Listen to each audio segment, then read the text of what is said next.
The Poseidon Adventure is an American adventure novel by Paul Gallico, published in 1969.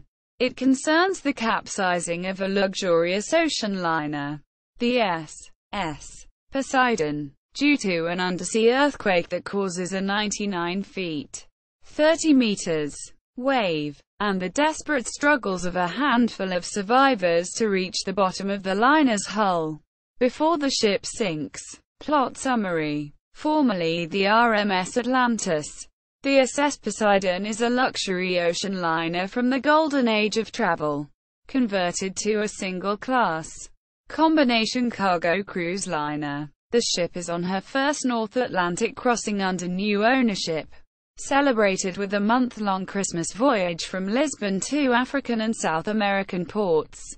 On December 26, the Poseidon is overturned when it has the misfortune of being directly above the location of an undersea earthquake. The ship capsizes as it falls into the sudden void caused by the quake, displacing millions of gallons of seawater. Starting from the upper deck dining room, preacher Reverend Frank Buzz Scott leads a small group of, often unwilling, followers towards the keel of the ship, trying to avoid the rising water level and other such hazards. Those stuck within the dining saloon are unwilling to follow the Reverend and stay behind. Those survivors choosing to follow Scott climb a Christmas tree to ascend into the galley area, where they meet some stewards and kitchen crew. There is a great debate about whether to try to reach one of the propeller shafts at the stern, or to go forward to the bow. One of the stewards fears the lockers that hold the anchor chains will have flooded, and suggests that they try for the engine room. After climbing two upside-down stairways, the group comes upon Broadway, a wide service corridor that runs the length of the ship and connects to the engine room. The posse breaks for a while whilst they look for supplies. Young Robin Shelby ventures off to find the bathroom while Tony, the beamer, Bates and his girlfriend Pamela find the liquor closet. When the ship's emergency lighting suddenly goes out, a number of crew members panic and stampede. They are trampled or killed by falling over stairway openings or into a large pit where a boiler tore through several decks of the upturned ship. After the panic, Scott's group goes in search of the beamer, Pamela, and Robin, who are missing. New York Police Detective Mike Rogo finds the beamer passed out, intoxicated, and Pamela refuses to leave him. Robin is nowhere to be found.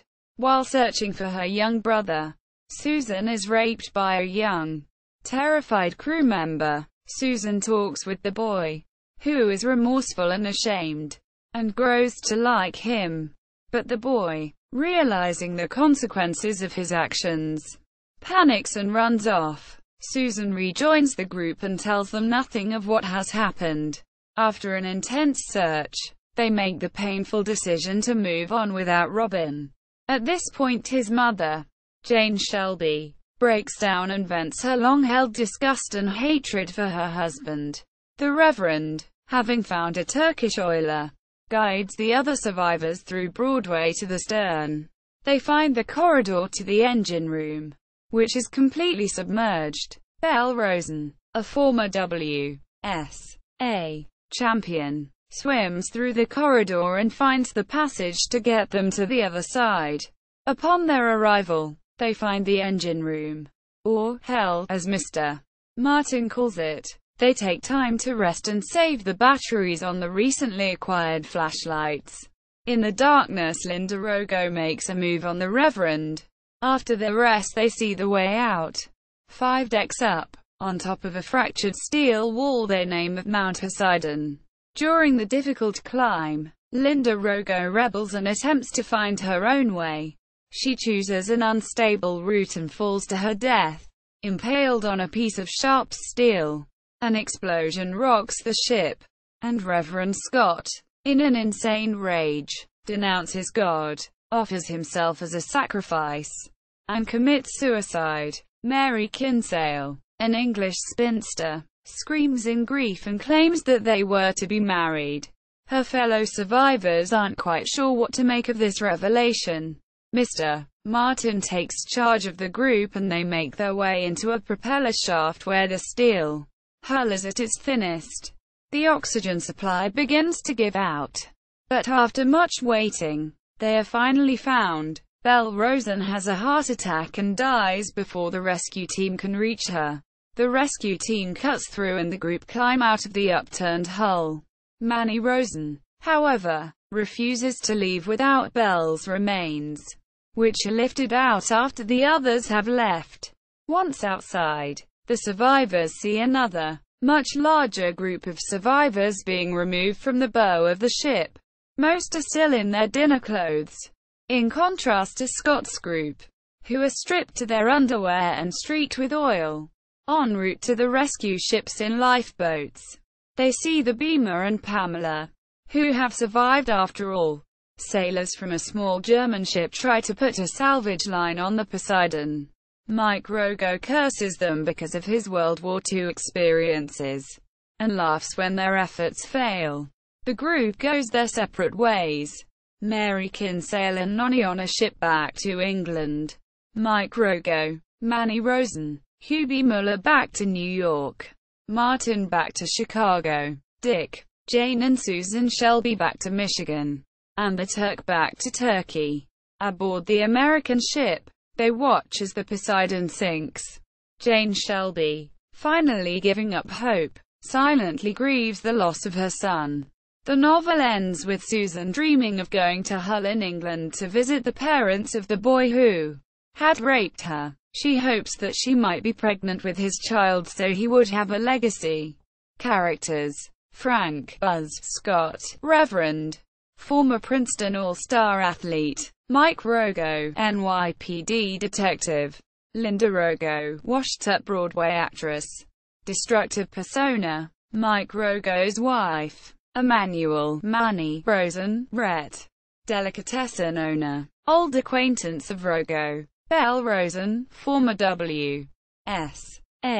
swim champion; Manny Rosen's wife; Mary Kinsale, head bookkeeper of the Camberley branch of Brown's Bank in England; Richard Dick Shelby, vice president Cranbourne Motors of Detroit; Me, Jane Shelby, homemaker; Richard Shelby's wife; Susan Shelby, 17-year-old high school student; Robin Shelby, 10-year-old elementary school student; Hubert Hubie Muller, wealthy playboy socialite; Nona Nonny Parry, chorus dancer for the ship's Can group, the Gresham Girls; James Martin, proprietor, Elite Haberdashery in Evanston; Tony, the Beamer, Bates, partner in a stockbroking firm; raging alcoholic; Pamela Reed, unemployed, infatuated with the Beamer; Kamal, engine room oiler; Turk, Acre, steward;